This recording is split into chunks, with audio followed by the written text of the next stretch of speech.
So here's a problem. On an alien planet, everyone has 2 fingers on each hand and 3 toes on each foot. Since they're used to counting by 2s and 3s, they use $2 coins and $3 coins to buy things. They also have a preference for paying for things in exact change. And because $1 items can't be paid in exact change with $2 and $3 coins, it's against the law to sell anything for $1. If their sister planet is inhabited with aliens with the same preferences, but a different set of numbers of fingers and toes, what law should they have on the allowed pricing of their items? My name is Dirdos.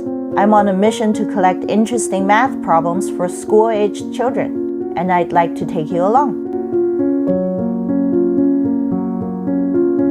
First, let's just make sure that we really can make any dollar amount other than 1 using $2 or $3 coins. All the even numbers can be made using $2 coins, and all the odd numbers starting with 3 can be made using 1 $3 coin and more $2 coins. Now, if the aliens have 4 toes per foot instead of 3 and use $4 coins, we would not be able to make any odd number dollar amounts with just $2 and $4 coins.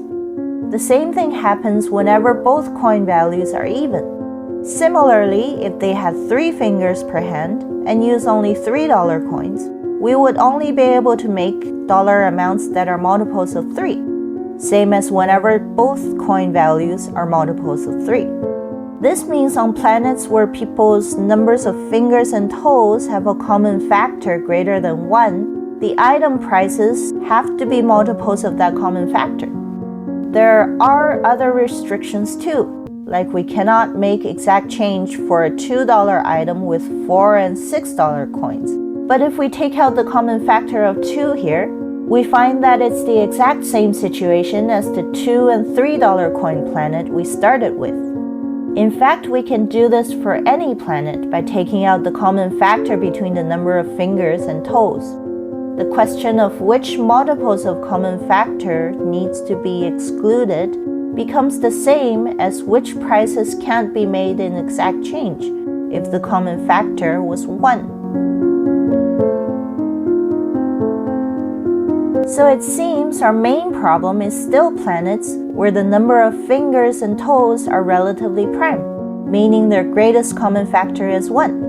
For our next explorations, let's say the aliens always have less fingers per hand than toes per foot, so that we save some time with the repeated cases. If we keep the number of fingers at 2 per hand and keep increasing the odd number of toes, we find that we can make all the even dollar amounts and any odd dollar amount starting with the number of toes. 2 and 5, we can make any odd number 5 and up.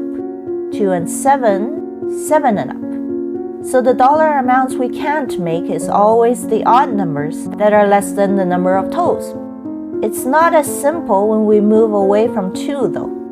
With 3 fingers and 5 toes, we'll have $3 and $5 coins and cannot make exact change for an item that costs $7, which is larger than both 3 and 5. If we go through the dollar amounts and list out which ones we can make, it seems that 7 is the last one we cannot.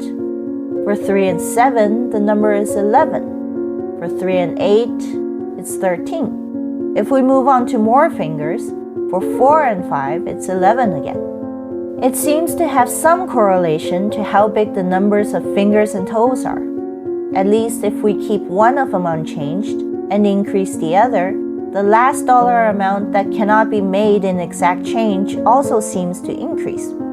Other than that, it looks quite random though. It doesn't seem to relate to the sum, difference, product, or quotient of the 2 coin values. What are we supposed to do now? If you're enjoying this problem, I made it into a book, so you can share it without giving away the solutions. Check out the link in the description below, and back to the video. Okay, keep calm and examine the cases. If we list out the coin combination for each dollar amount for a pair of coin values, and put that list in rows of the smaller coin value, we start to notice patterns. Let's look at the list for $3 and $5 coins, for example. For each column in the list, as soon as we find $1 amount that works, where we can make it an exact change with the two coin values, the rest of that column also works. We can get all the dollar amounts below it by adding more of the $3 coins. Now, finding the largest dollar amount that can be made becomes the same as finding the column that becomes possible to make last. If we circle the first case that's doable in each column, we notice that they're made of different numbers of the $5 coins, including the $0 case that can be made with 0 $5 coins, which fits into the beginning of the last column. Comparing it to the list for $3 and $7 coins shows that these first cases don't always show up in the same order, but they're still made with different numbers of the larger coin, starting with 0 of them in the last column. So where can we find the last dollar amount that we can't make? That happens to always be right above the starting case of the last column to become doable. In the case of 3 columns, the starting cases are made with 0, 1, or 2 of the larger coins, which means the last column to become doable starts with 2 of the larger coin.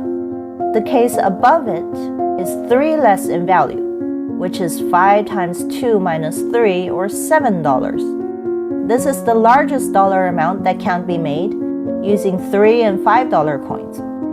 In the case of $3 and $7 coins, the last column becomes doable starting with 2 $7 coins. So the case above it is 7 times 2 minus 3, or $11. For $3 and $8 coins, 8 times 2 minus 3, or $13. We can go through the $4 and $5 coins case to illustrate how this works in general. There are 4 columns, and they become available starting with 0, 1, 2, or 3 of the $5 coins. The last dollar amount that's impossible to make would be right above the case with the 3 $5 coins, which is 5 times 3 minus 4, or $11. We can also arrange the list in rows of the larger coin value. And aside from the fact that sometimes 2 or more columns become doable in the same row, the same logic still apply. In algebraic terms, say we're using coins of value A and B, where they're both whole number amounts and their greatest common factor is 1, then the largest dollar amount we can't make is A times B minus 1 minus B, or B times A minus 1 minus A, depending on which you use for the number of columns in the list. Both of them simplified to AB minus A minus B. This means we can make a law that says items for sale on that planet have to be a whole dollar amount greater than AB minus A minus B dollars. Phew, math makes sense again. Now I wonder how this works with 3 different coin values. Let me know what you think in the comments below, and until next time, stay curious.